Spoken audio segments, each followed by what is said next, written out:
Assalamualaikum warahmatullahi wabarakatuh. Berjumpa kembali di channel Suara Mistis. Pada kesempatan kali ini saya akan membawakan cerita yang berjudul Jasad Kiai hidup lagi di pesantren saat dikubur.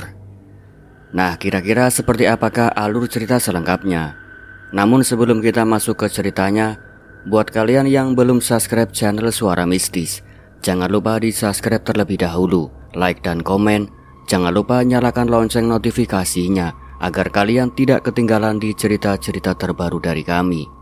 Nah, tidak usah lama-lama lagi, kita langsung masuk saja ke alur ceritanya. Ini dia Suara Mistis.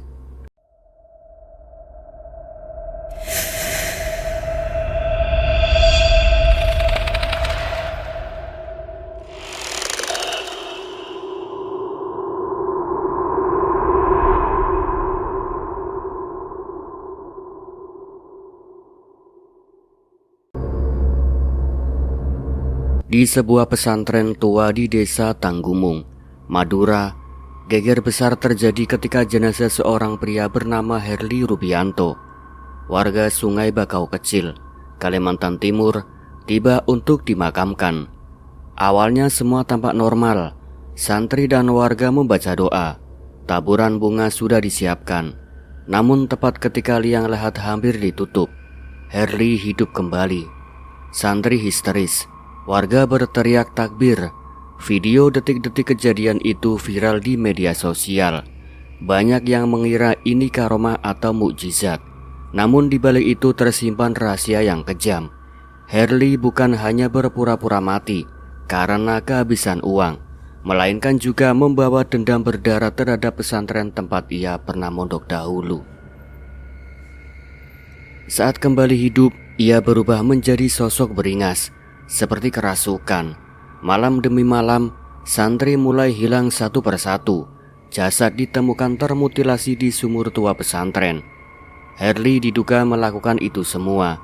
Tapi ada rumor bahwa mayat yang bangkit itu bukan lagi manusia, melainkan wadah roh kelam yang menuntut balas dendam.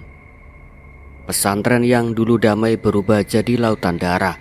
Kiai pengasuh pesantren ikut diteror. Dan pada akhirnya terkuak fakta mengerikan. Herli semasa hidup adalah psikopat yang dikeluarkan dari pesantren karena kasus kriminal. Dan kini ia bangkit untuk menghabisi semua yang pernah mengenalnya.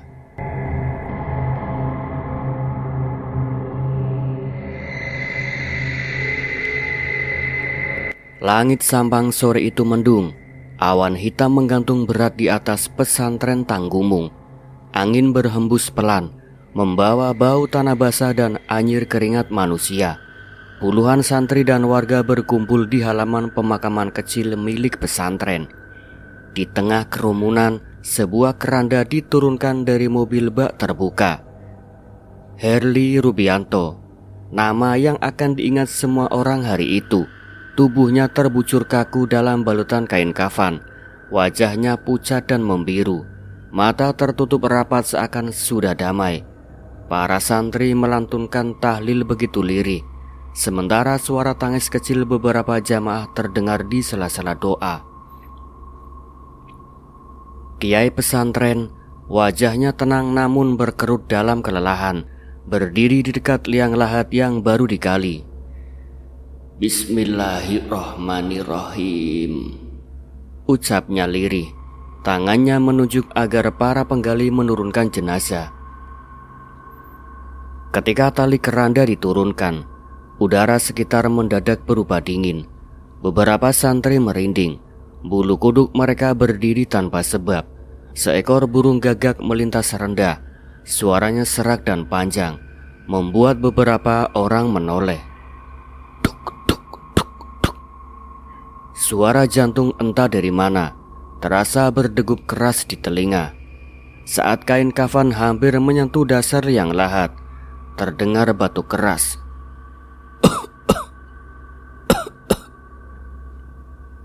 Keranda berguncang, tali yang memegangnya hampir terlepas karena para penggali panik. Teriakan pertama datang dari seorang santri kecil. "Ya Allah, dia hidup!"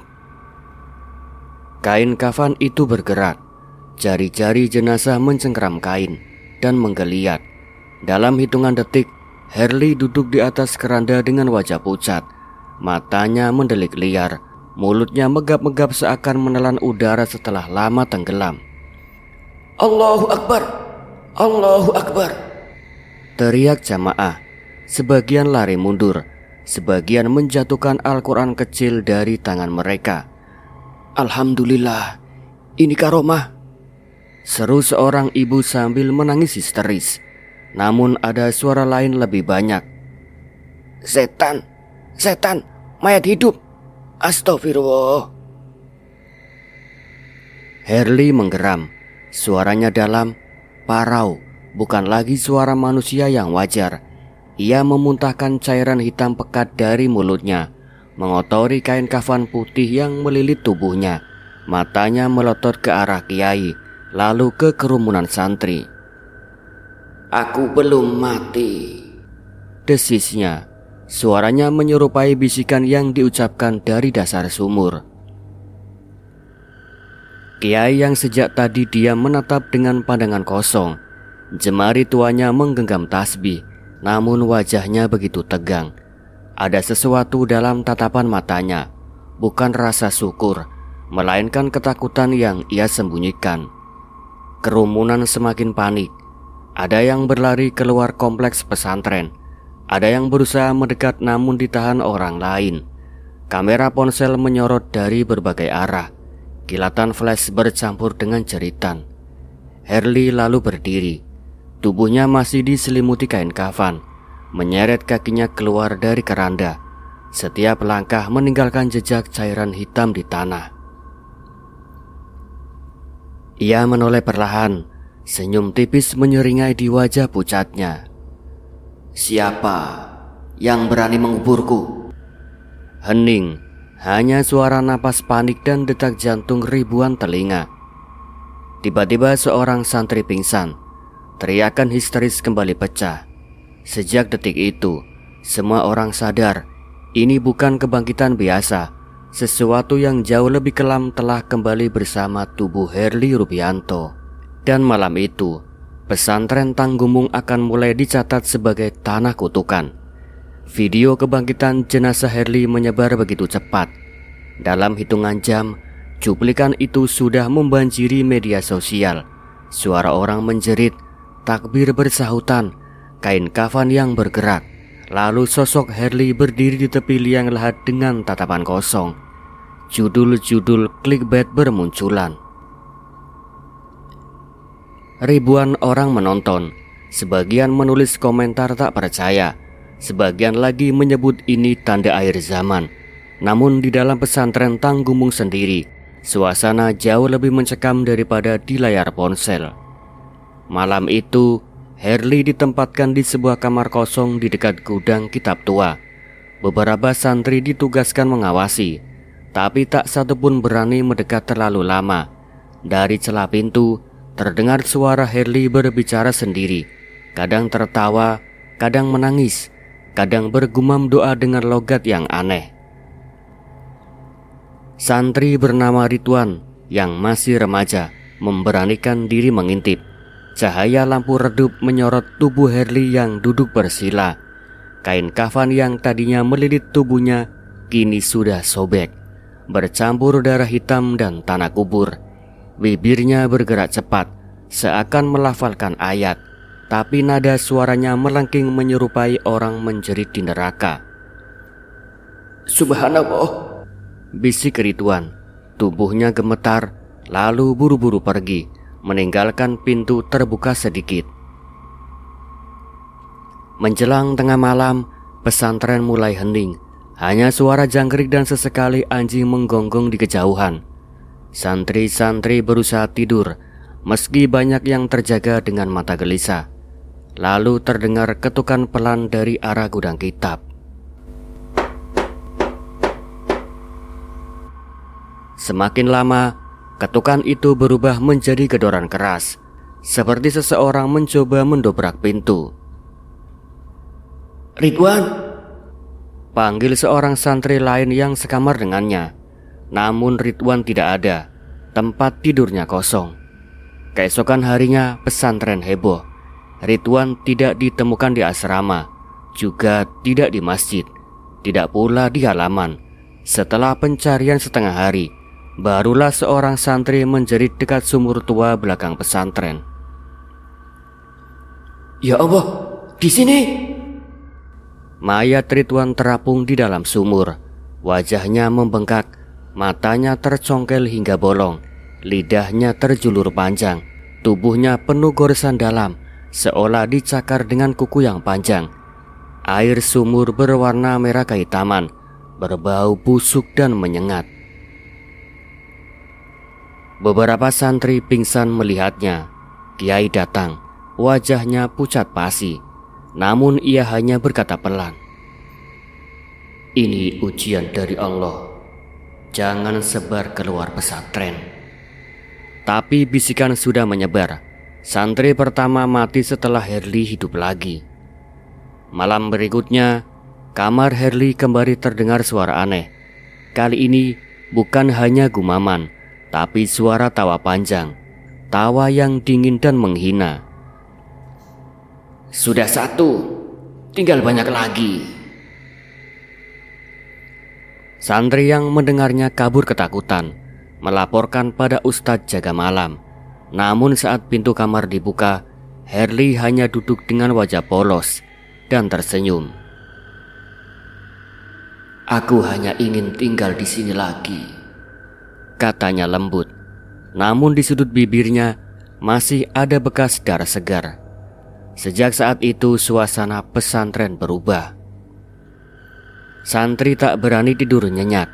Warga sekitar mulai menjauh, takut membawa anak mereka. Dan di media sosial, gosip semakin liar. Pesantren Tanggumbung dihantui mayat hidup. Teror baru saja dimulai, dan Herli yang seharusnya mati kini berjalan kembali ke dunia dengan sesuatu yang jauh lebih gelap di dalam dirinya. Malam itu pesantren terasa sesak oleh rasa takut. Hujan deras turun, petir menyambar berkali-kali, menerangi pepohonan tua di sekitar kompleks. Santri-santri berdesakan di dalam asrama. Sebagian menangis diam-diam, sebagian memeluk kitab Yasin seolah itu perisai terakhir. Di gudang kitab tua, Herli duduk bersila.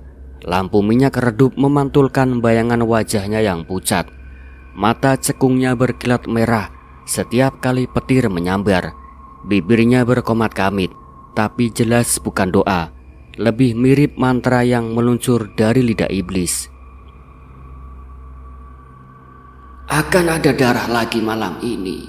Aku menagih satu demi satu," bisiknya sambil mengelus potongan kain kafan yang sudah menghitam oleh cairan busuk. Di asrama santri, seorang remaja bernama Junaidi tidak bisa tidur. Rasa takutnya bercampur dengan penasaran. Ia teringat Ridwan, temannya yang ditemukan tewas di sumur dengan wajah mengerikan. Hatinya bergetar, tapi langkah kakinya tak terbendung. Diam-diam ia keluar, hanya berbekal senter kecil. Lorong pesantren gelap, basah oleh rembesan hujan. Saat melewati musola kecil, Junaidi mendengar sesuatu, suara lirih seperti ada yang merintih.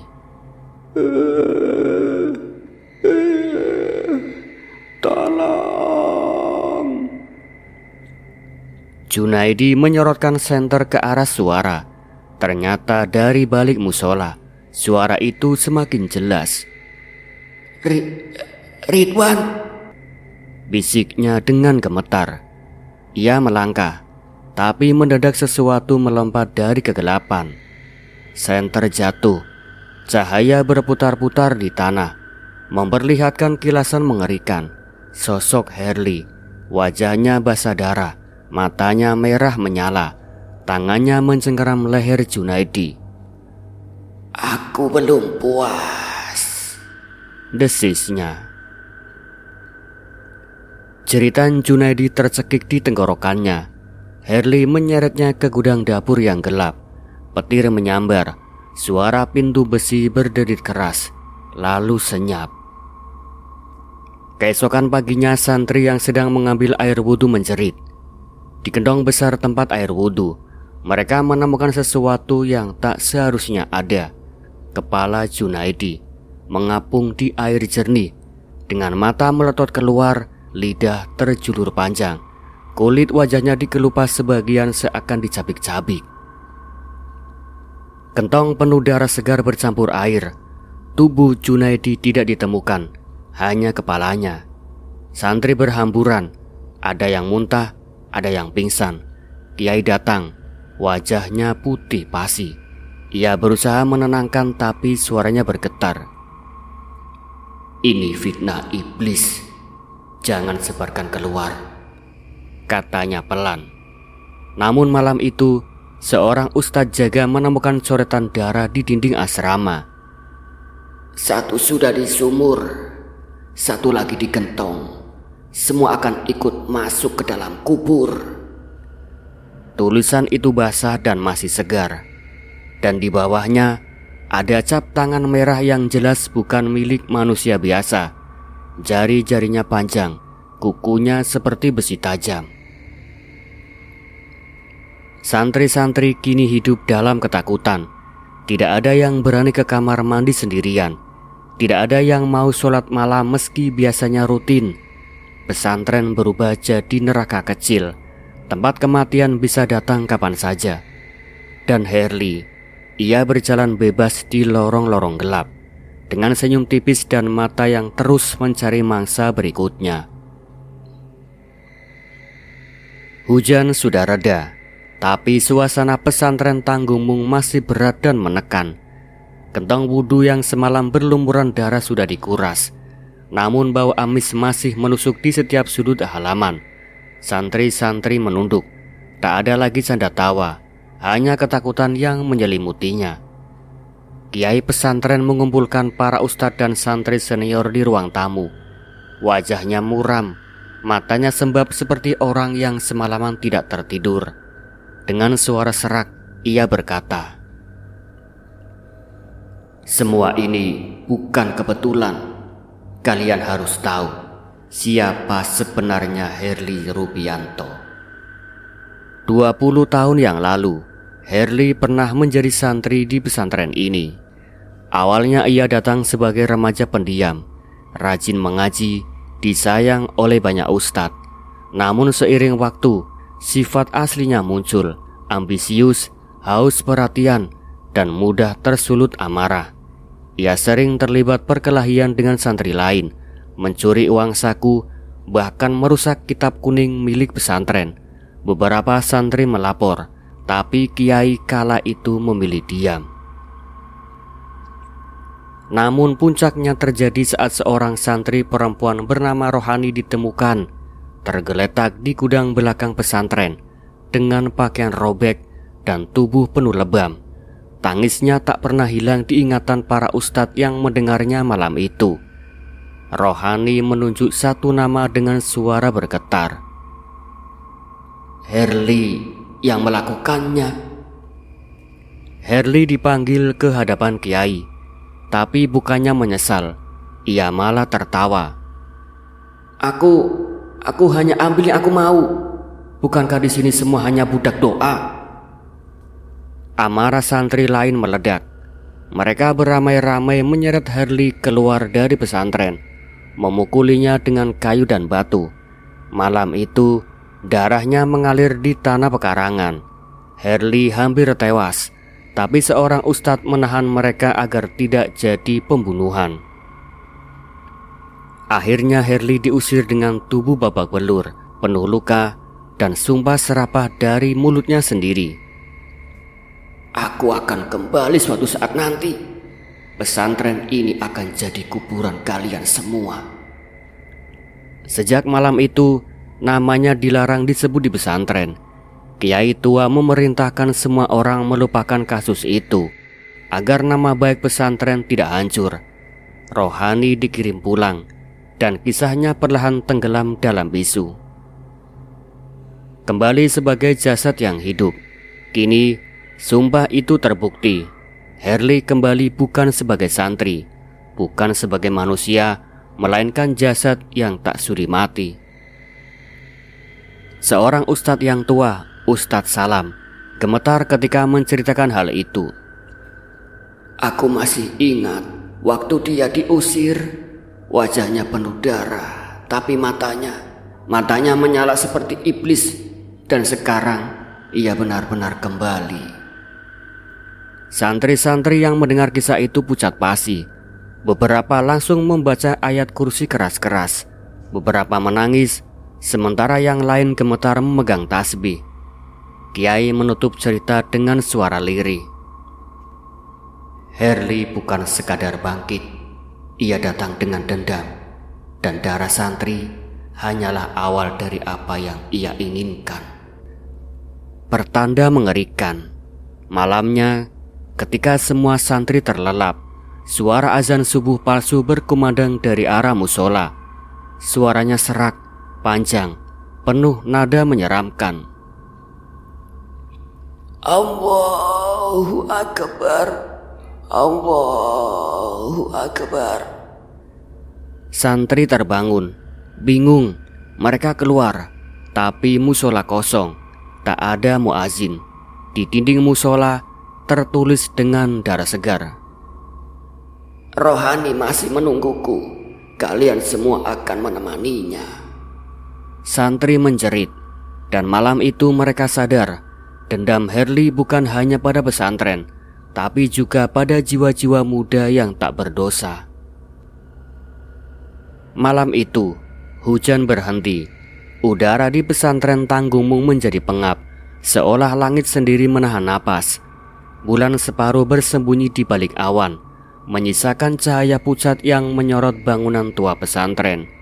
Di gudang kitab, pintu terkunci rapat. Namun dari dalam, terdengar suara berbisik, tawa cekikikan, dan bau menyengat, campuran amis darah, bangkai, dan dupa terbakar. Beberapa santri yang nekat mendekat karena penasaran mengintip lewat celah papan. Mereka langsung pucat pasi. Herli duduk di tengah lingkaran darah. Tubuhnya masih berbalut kain kafan yang kini sudah berwarna hitam kecoklatan, robek di sana-sini. Di sekelilingnya berserakan potongan tubuh santri yang hilang beberapa hari lalu. Tangan Ridwan yang membiru, jari-jarinya kaku mengarah ke langit. Kepala Junaidi yang matanya kosong menatap ke atas. Potongan rambut panjang, kemungkinan milik santri lain yang juga mulai menghilang diam-diam. Herli menancapkan potongan tubuh itu ke tanah liat bercampur darah, menyusunnya seperti simbol aneh. Di hadapannya ada sebuah kitab kuning terbuka, tapi halaman-halamannya berlumuran darah. Tulisannya sudah bercampur dengan coretan-coretan gelap yang tak lagi bisa dikenali. Herli mulai melantunkan bacaan. Suaranya rendah, serak, bercampur dengan jeritan samar, seakan berasal dari mulut orang yang sudah mati. Ya darah, ya daging, ya arwah yang tersiksa, bangkitlah bersama aku. Santri yang mengintip tak tahan lagi. Mereka mundur, tapi saat itu mata Herli menoleh langsung ke celah papan, kemudian menatap mereka. Matanya merah menyala, bibirnya tersenyum lebar hingga memperlihatkan gigi penuh darah segar. Tunggu giliran kalian. Nah, kira-kira seperti apakah kelanjutan ceritanya? Apakah para santri tadinya mengintip Herli, nyawa mereka akan juga ikut binasa? Jika kalian penasaran dengan cerita selanjutnya, ikutin terus di channel Suara Mistis. Tapi yang belum subscribe jangan lupa di subscribe terlebih dahulu ya. Like dan komen, jangan lupa nyalakan lonceng notifikasinya agar kalian tidak ketinggalan di cerita-cerita terbaru dari kami. Akhir kata, saya pamit undur diri. Sekian, wassalamualaikum warahmatullahi wabarakatuh.